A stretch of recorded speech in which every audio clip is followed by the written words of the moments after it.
Recordar a nuestros maestros, un podcast de la Fundación Cultural Entre Líneas, dirigido por Carlos Mario González. Vamos a dar inicio al programa Recordar a nuestros maestros. Mi saludo para los oyentes. Mi nombre es Carlos Mario González, miembro de la Fundación Cultural Entre Líneas, profesor de la Universidad Nacional de Colombia, sede Medellín, y director de la recientemente constituida Escuela de Pensamiento Crítico Maestros de la Sospecha. Quiero iniciar lo que serán tal vez 2 o 3 programas, no estoy todavía muy seguro, todo dependerá del rendimiento que vaya teniendo la exposición, en torno a este problema, Marx, Nietzsche y Freud como pensadores de la sospecha. Y lo que me llevó a realizar esta pequeña secuencia de programas tiene que ver con la reciente fundación, pues como ya dije, de la Escuela de Pensamiento Crítico Maestros de la Sospecha. Esta es una escuela que hemos establecido, fundado y vamos a poner en marcha como un proceso autónomo, como una expresión de la sociedad civil en un ámbito como el del saber, independiente por completo de las instituciones escolares oficiales, diferenciándonos en ello por muchas cosas, contenidos temáticos, formas metódicas de trabajo, propósitos que nos animan, etc. Esta escuela, valga la pena decirlo, pues está recientemente constituida, aún no ha emprendido labores, las comenzará en el mes de marzo, probablemente en la segunda semana del mes de marzo, y los oyentes que me escuchan, que cobren interés en establecer un camino de formación intelectual serio y comprometido, que sin embargo está concebido para que las personas puedan realizarlo sin que eso perturbe el cumplimiento de otros compromisos, que en la vida actual todos tenemos mucho frente de trabajo. La escuela, sin mengua del rigor que tendrá, va a trabajar de una forma muy consciente respecto a las obligaciones que acompañan a las personas. Pero decía que quienes tengan interés en vincularse a la escuela lo pueden hacer. Es una inscripción gratuita. Lo único que solicitamos es el compromiso que anime a cada cual para acometer una labor que esperamos que sea rigurosa, disciplinada y sobre todo que nos depare muy buenos frutos. La forma de operar de la escuela, y no por la pandemia, sino ya como una forma constante, será virtual. Y quienes tengan interés se pueden dirigir a este correo, que es el correo de la Fundación Cultural Entre Líneas. El correo, escrito con minúscula y de forma continua, dice Fundación Cultural Entre Líneas @gmail.com. Están pues invitados quienes tengan deseo y ánimo de abocarse a esta aventura que en el campo intelectual apunta no tanto a divulgar saberes cuanto a formar individuos que ojalá recojan las herramientas que nos proveen los grandes pensadores para hacer lo que es necesario hacer, ponerlas en operación creativa por parte de cada uno y dirigirnos a la sociedad. Muy bien, entonces dicho esto, quiero proceder a darle comienzo a la reflexión que quiero ofrecerles en torno a estos 3 pensadores que en cierta manera han sido la clave para el nombre de nuestra escuela.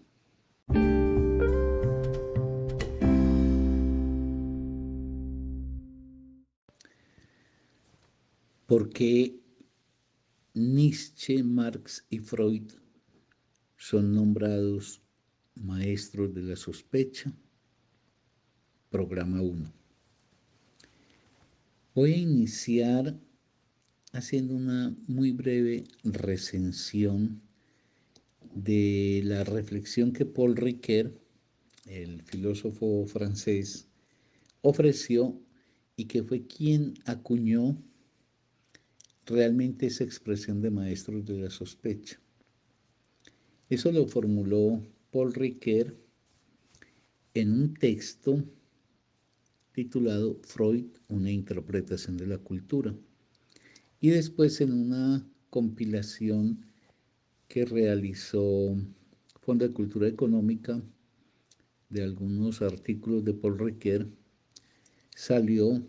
bajo el título El conflicto de las interpretaciones, ensayos de hermenéutica. Michel Foucault había hablado en el año 1964 en el coloquio de Royaumont sobre los maestros de la sospecha. Pero efectivamente quien hizo uso de esa expresión inicialmente fue Ricoeur, y es muy probable que Foucault pues haya conocido o en alguna edición de circulación en Francia o probablemente en los manuscritos de Paul Ricoeur, Foucault lo haya conocido porque Foucault pues le hace el reconocimiento a Ricoeur de ser el que dio lugar pues a esta expresión y a la línea de interpretación que después Foucault en el texto del sobre Marx, Nietzsche y Freud va entonces a recoger y a desarrollar. Entonces, ahora quiero hacer una, como dije al comienzo, una breve recensión sobre los planteamientos que acompañan la reflexión de Paul Ricoeur, que es además breve en términos de la extensión de páginas. Son 3 páginas más o menos. Yo creo que lo más importante es señalar esto de entrada. Obviamente Marx, Nietzsche y Freud son pensadores que tienen campos epistémicos de trabajo distintos. Ahorita hablo un poquito de ellos. Pero lo sugestivo en lo que hizo Ricoeur y que luego retomará Foucault es que más allá de sus diferencias, más allá de lo inmediato, digamos, de la constatación de que son 3 pensadores referidos a 3 dominios diferentes, Paul Ricoeur encontró un elemento de articulación entre ellos 3. Y ese elemento de articulación enseguida lo indico. La posición de los 3, Marx, en el examen de las relaciones sociales y civilizatorias del capitalismo, el objeto de estudio de Marx es ese. Marx lo que quiere desentrañar es el mecanismo de funcionamiento del capitalismo y lo hace merced a la indagación de las relaciones sociales de producción y a los efectos en el modelo de civilización o en la organización de la vida que produce pues el capitalismo. Nietzsche, por el contrario, está, o digamos, por el contrario, no, a diferencia de Marx, está centrado en el examen, en términos generales, de la cultura occidental y muy en la perspectiva del sistema de valores que ha regido a esta cultura. La posición de Nietzsche es una posición crítica muy radical con lo que ha sido todo ese largo camino de vertebración que ha tenido la cultura occidental desde el cristianismo, incluso desde los ancestros griegos de esta cultura. Mientras que el ámbito de indagación de Freud es el sujeto del inconsciente. Freud lo que explora son las configuraciones inconscientes del sujeto y por consecuencia, pues los 3 pensadores que estoy referenciando son pensadores que tienen competencias en dominios diferentes,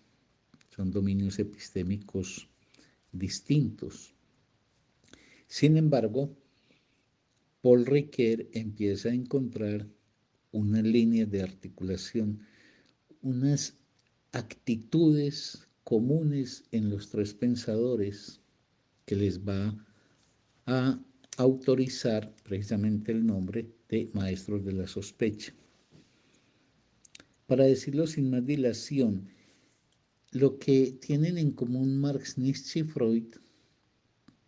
fuera del espíritu crítico que los anima a los tres, porque Marx pues interroga toda la forma en que la economía política clásica ha entendido la sociedad, que es la que él quiere desentrañar. La crítica de Nietzsche es implacable a todo el sistema de valores, al cristianismo, a la metafísica occidental en general y a la moral cristiana. Y Freud, pues lo que va es más allá de la psicología, de esa reducción del psiquismo a la conciencia que había caracterizado a quienes se habían ocupado del asunto de las configuraciones psíquicas del individuo. Y Freud avanzará críticamente para plantear que no es la conciencia la que nos caracteriza, que la conciencia no es soberana de nuestra vida, sino que nuestra existencia está regida en lo fundamental por determinaciones inconscientes, determinaciones que a su vez han sido consecuencia del proceso histórico concreto que ha asignado la vida del individuo en sus años tempranos. Estos tres pensadores tienen en común, más allá de sus dominios distintos, que de alguna forma continúan la indagación cartesiana o están en la línea de lo que formuló Descartes. Cuando Descartes, recordémoslo, pues se plantea en su deseo de conocer, teniendo una certidumbre para el conocimiento que pudiera forjar, Descartes se plantea la duda. La duda en Descartes quiere decir que las cosas que se ofrecen a la conciencia no son tales, no son como la conciencia las recoge en lo inmediato. Pero Descartes pondrá marcha en dirección a superar esa duda mediante los propios mecanismos de la conciencia. Es un examen el cartesiano que, dudando de las primeras formulaciones que la conciencia ofrece, se mantiene en la línea del ejercicio de la misma conciencia para poder ir depurando lo que inicialmente se pudo presentar como errores o como formas de entender que no son satisfactorias.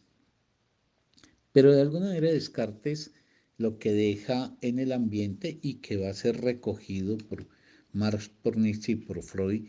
dándole cada cual un curso y una superación a la formulación de Descartes diferente. Digo, lo que Descartes va a dejar pues en el ambiente es que las cosas no son como se entregan a la mirada. Entonces nuestros tres pensadores, los que están en el foco de nuestro interés, comparten que más allá de lo inmediato de la percepción, esa percepción que señala que las cosas pues no son como se presentan a los ojos, ni que son como se entregan pues a la conciencia, que hay que desconfiar, que hay que sospechar de esto. Estos tres pensadores lo que señalarán es que es menester develar, más allá de esa forma inmediata de la conciencia, qué es lo que realmente ofrecen o significan las cosas que tenemos como objeto de conocimiento. Bueno, pero ahí estaríamos todavía en el campo de Descartes, porque Descartes hace lo mismo. Las cosas no son como las tenemos ante nosotros, hay que dudar de ello y en el caso de Descartes hay que afinar bien los goznes de la conciencia y poner la conciencia como una máquina de indagación. Ahí es donde van a marcarse las diferencias de estos tres pensadores que derivados de Descartes, pero en una cosa que es muy común en la racionalidad, es que la racionalidad no es el proyecto de un individuo o algo que fue fundado por un individuo, sino que la racionalidad es una propuesta teórica cultural que es hecha por muchas manos y que en la sucesión que se da entre los pensadores se va dando una revisión, una superación crítica entre estos. Entonces, si el cartesianismo establece pues una duda de que las cosas sean como se presentan, pero cree que la conciencia las podrá elucidar, Nietzsche, Marx y Freud no creen que quedándose en la conciencia y sus operaciones, la cosa se aclarará. Entonces ellos van más allá de la conciencia. No es entonces un trabajo introspectivo de la conciencia lo que permitiría depurar esa primera representación que ha sido puesta en duda porque no se corresponde con la verdad, sino que Marx, Nietzsche y Freud saldrán del ámbito de la conciencia para plantear que aquello que se nos ofrece a los ojos requiere un proceso de interpretación, y esta es la palabra clave que los articula a los tres, que ellos son intérpretes, van a desplegar frente a la cosa de la cual dudan la sospecha de que lo que efectivamente contienen, encierran, es algo distinto a lo que inmediatamente estamos percibiendo. Entonces, son tres pensadores que tienen en común la sospecha de que hay que ir más allá de la conciencia, de lo que la conciencia en su inmediatez depara, para poder develar lo que efectivamente, en términos de un entendimiento demostrable, nos pueden ofrecer los fenómenos o los objetos que estamos estudiando. Entonces, cada uno de ellos, en función de los ámbitos en que se mueven, van a presentar que el objeto es no solamente como un asunto dependiente de las operaciones de la conciencia, sino que el objeto tiene determinaciones que están más allá del ejercicio consciente que pueda realizar un pensador. O sea, que no basta con que uno se pare ante el objeto y ponga en funcionamiento la conciencia de la manera más rigurosa y más estricta para que la cosa devele entonces su verdad, sino que lo que ellos formularán es, en el caso de Nietzsche, que por ejemplo, lo que él estudia, pongamos por caso la moral, existe una voluntad de poder hegemónica que ha asignado los sentidos que tiene esa moral, es decir, que esa moral realmente detrás de sus manifestaciones lo que hay que encontrar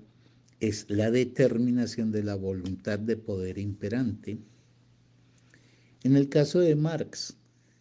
que el examen de lo que él se ocupa de estudiar, por ejemplo, la mercancía,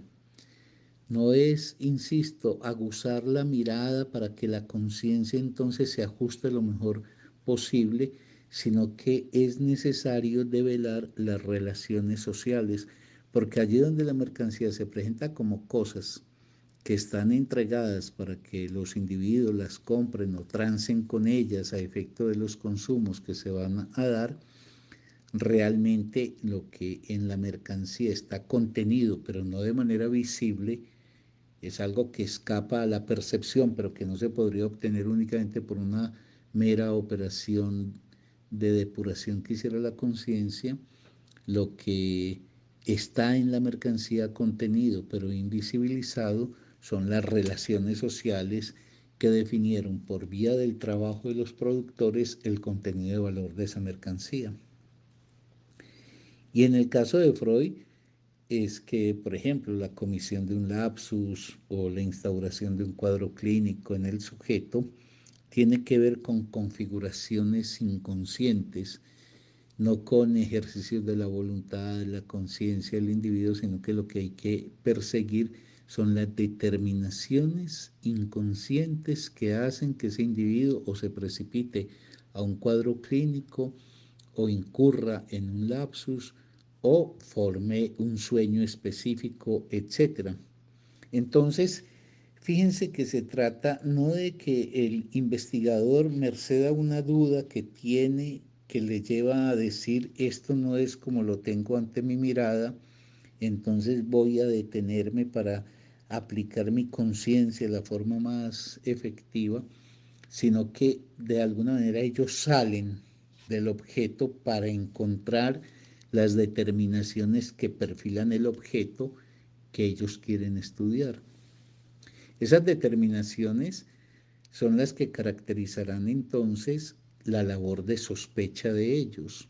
¿Qué quiere decir esto? Por ejemplo, ¿qué quiere decir un valor moral? Por ejemplo, un valor que desacredita la sexualidad, como pasa con la moral cristiana.